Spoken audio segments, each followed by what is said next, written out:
First, for only the third time in 50 years, the Army is preparing a court-martial for one of its generals.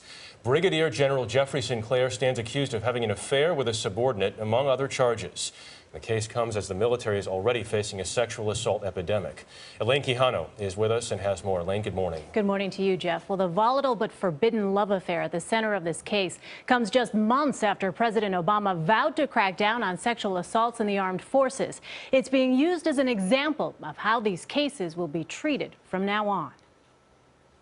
A 5-member court-martial panel has been selected to determine the fate of Brigadier General Jeffrey Sinclair. Sinclair, a married Army Ranger and paratrooper, is accused of sexually assaulting a female captain 17 years his junior and for inappropriately communicating with 3 others. The charges include forcible sodomy, wrongful sexual conduct, attempted violation of an order, violations of regulations by wrongfully engaging in inappropriate relationships.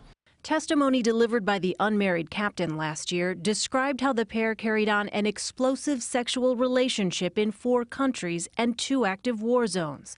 The 3-year relationship came to an end when the unmarried captain confessed after learning that Sinclair might have been seeing another female officer.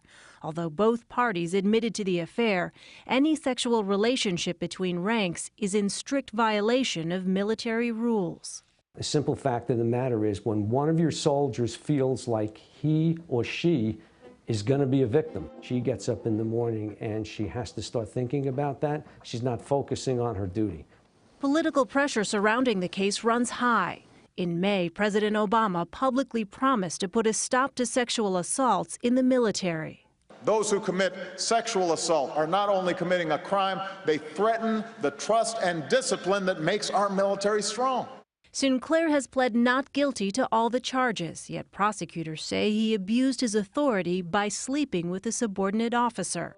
Sinclair's wife, Rebecca, has promised to stand by her husband.